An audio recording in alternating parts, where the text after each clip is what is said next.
जुल्म के खिलाफ किसी भी जगह पर माइनॉरिटीज पर जुल्म हो रहा है तो हमारा मुल्क कोई भी स्टैंड ले, हर व्यक्ति उसके साथ है। मैं पूरे यकीन के साथ कह रहा हूं। संभल का अगर सवाल है तो जो मैं जानता हूं वो आपको मैं बता दूं कि सर्वे के साथ वापसी में जिस तरह की सूरत हाल हुई और वापसी में जिस तरह जय श्री राम के नारे लगाए जा रहे हैं। 90 सेकंड। अभी पहले मौलाना जी ने बोला कि देखिए माइनॉरिटी पे अत्याचार हो, हम सब साथ खड़े हैं, हम इसका विरोध करेंगे। मौलाना जी एक बात बताइए, कश्मीर में जब आपके आंखों के सामने हो रहा था तब आपने कितना विरोध किया? अब विरोध आपके बीच में कोई नहीं बोला, अपने टाइम पे बोले। जेनोसाइड हुआ, रलीफ सलीफ गलीफ के नारे लगे, हिंदुओं को खदेड़ा गया, मार दिया गया, काट काट कर भगा दिया गया, तो ये लोग आज इसको इस्लामिक जिहाद बोल दो। मौलाना पहला सवाल। दूसरा सवाल, अब मान रहे ना माइनॉरिटीज के साथ हो रहा है, तो मौलाना सीए के नाम पर मुसलमानों को भड़काने की दुकान क्यों चलाई कि मुसलमानों तुम्हारी नागरिकता छीन जाएगी सीए से? कोई लेना ना देना था भारतीय मुसलमानों का? तो ये जो सारा भड़काया आप लोगों ने मिलकर राजनीतिक दलों के साथ, उसके लिए नाक रगड़ कर माफी मांगा जाए। तीसरी बात, उन्होंने कहा जय श्री राम के नारों से भड़काने का काम हुआ। आज मैं विष्णु जैन नहीं है इस पैनल पर, विष्णु जैन ने सारा क्लैरिफिकेशन दिया है। जो वो वीडियो थी जय श्री राम वाली जिसमें लोग बोल रहे थे जय श्री राम, वो तो खुद बोल नहीं रहे थे, वो तो तब की थी जब ये सारा मामला शुरू हो चुका था। और पूरे दिन की वीडियो अगर आप देख लो तो ये कह रहे थे कि कौन चला रहा था गोली? पुलिस वाले। ये है फोटो, जरा कैमरामैन जूम करना, ये पुलिस वाले दिख रहा है आपको? मैं प्रूफ लेकर घूमता हूं, हवा में बात नहीं करता। ये देखिए, ये काले कपड़े में, कपड़ों से इसको पहचाना जा सकता है कि ये कट्टा लेकर खड़ा है यहाँ पर। ये कट्टा जो है 315 mm है, ये पुलिस 9 mm यूज करती है, 315 mm यूज नहीं करती। ये उसके बाद आप देख सकते हैं कि दगड़ और पत्थर फेंका जा रहा है पुलिस पर। ये पुलिस के ऊपर पत्थर फेंकना ठीक है, जय श्री राम हो जाते हैं, सरतन से जुदा के नारे लगाते रहे तो ठीक है, पत्थर फेंकना ठीक है, गोली चलाना ठीक है। और मैं पूछा, ये तो संविधान, ये सारे संविधान मंडली है, आम आदमी पार्टी, ये सपा, ये मौलाना, सब संविधान मंडली है। इनसे पूछे सर्वे का ऑर्डर क्या बीजेपी ने दिया क्या?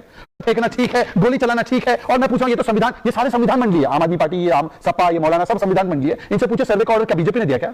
कोर्ट ने सर्वे का ऑर्डर दिया, सबकी मौजूदगी में दिया, नोटिस जारी हो, सबको मिला। अजमेर दरगाह का कोई नोटिस आ रहा है, कोई सुप्रीम कोर्ट उसको जारी कर रहा है। भाई कोर्ट के मामले में सरकार क्या करे, वहां पे हिंदू क्या करे? अगर नोटिस कह रहा हूं अनुराग जी, आरएसएस प्रमुख कश्मीर के ऊपर जिस जमाने में हुआ, आज की तारीख में भी मैं कहता हूं किसी भी मुल्क के इतिहास का यह कलंकित जमाना कहा जा सकता है जिसके जमाने में किसी कम्युनिटी को वहां से हटाया जाए। आज की डेट में भी मैं कहता हूं, हमेशा कहता रहा हूं कि वो गलत है। अब रह गई बात इस्लामिक जिहाद। बीच में नहीं शहजाद, आपने हिंदू टेरर बोला, जय श्री राम बोला, इस्लामिक जिहाद। मैंने हिंदू टेरर अभी नहीं बोला, आपने जय श्री राम तो बोला ना, जय श्री राम बोला ना, तो वहां पे रलीफ सलीफ गलीफ पे कौन से नारे लगे? कहां से नारे लगे? बोले जरा मौलाना। मैं ये पूछ रहा हूं कि रलीफ सलीफ गलीफ का नारा कहां से लगा? बोलो। मैं भारतीय जनता पार्टी की सरकार में विदेशों में, चाहे कनाडा हो चाहे बांग्लादेश हो, हिंदुओं पे अन्याय हो रहा है। और ये क्या कहते हैं पता है? देखिए देखिए देखिए, कोई ट्वीट नहीं कर रहा है, देखिए देखिए विपक्ष का नेता कुछ बोल नहीं रहा है, देखिए देखिए क्या हो रहा है। अरे भाई रो क्यों रहे हो? क्यों रो रहे हो? हिंदुओं पे अत्याचार हो रहा है और आप चुपचाप यहाँ रो रहे हो। आज मैं केवल इतना कहना चाहता हूं कि जब कनाडा पे स्टैंड लिया था भारत की सरकार ने, तब पता है कांग्रेस के नेताओं का अधिकृत बयान क्या था? हमें भारत की सरकार पर कोई भरोसा नहीं, कनाडा का जो स्टैंड है वो बिल्कुल सही है, निज्जर को भारत की सरकार ने मरवाया होगा। आज कनाडा के ही प्रधानमंत्री ट्रूडो और बाकी लोगों ने माना है कि भारत के शीर्ष नेतृत्व का उसमें कोई लेना देना नहीं था और मुंह की खानी पड़ी है कनाडा की सरकार को, पर यहाँ का विपक्ष उनके साथ आज भी खड़ा है। बता दीजिए अनुराग जी अगर मैं झूठ बोल रहा हूं। और दूसरी बात, अनुराग जी को किस पे भरोसा हो सकता है भाई?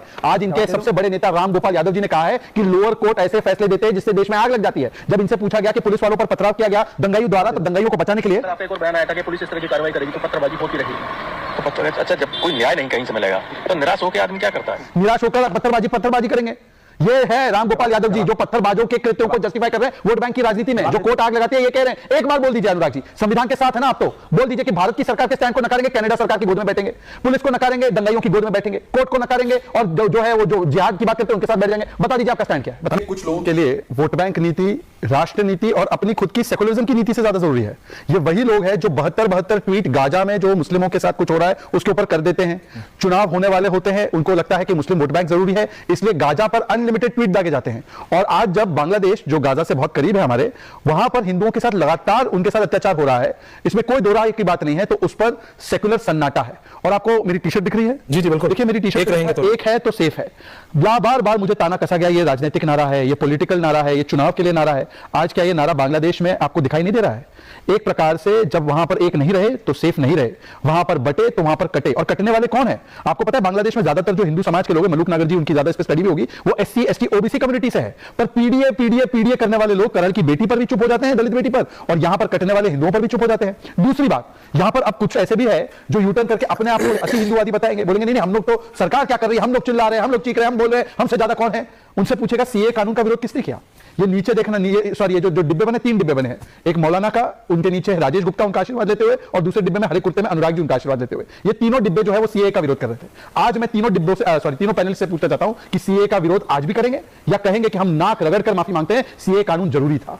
आज मैं केवल इन 2 सवालों पर जवाब चाहता हूं कि आप लोगों की बोलती बंद क्यों होती है? पीडीए समाज के ही लोग हैं, क्यों एक बार नहीं बोलते कि इस्लामिक जिहाद हो रहा है वहां पे उनके साथ? एक बार बोल दीजिए। और दूसरी बात कि सीए का विरोध जो आपने किया, एक है सेफ है नारे का विरोध किया, उसके लिए माफी मांगेंगे? सनातन की बात करने वाले सनातन को ही नहीं मानते हैं। सनातन तो प्रेम की भाषा समझाता है, प्रेम की भाषा बोलता है। आप देखिए व्यक्ति आपके बगल में बैठे हैं, पहले उनको मौलाना, फिर उनको मियां, उनका नाम नहीं ले पा रहे हैं। अरे भाई, अगर इसी तरह का शब्द, सनातन तो कभी नहीं सिखाता आप किसी को अपमानजनक शब्दों का इस्तेमाल करो। ये जो सनातन के विषय में और कृष्ण जी के विषय में है, ये डीएमके के नेता को बताते हो सनातन समाप्त की बात। कृष्ण जी ने अर्जुन को जिहाद सिखाई, ये बोल रहे हैं। अच्छा अनुराग जी, मैंने किसी को मौलाना मियां बोला, आपको गाली क्यों लगी? मौलाना मियां कब से गाली हो गई भाई? फिर तो मैंने मिस्टर भी बोला। और आखिरी में एक सवाल मालूक जी और मैंने पूछे कि सीए का विरोध किया, गलत किया, राजेश गुप्ता जी चुप, मौलाना चुप और Anurag ji okay okay okay okay, आप तभी चुप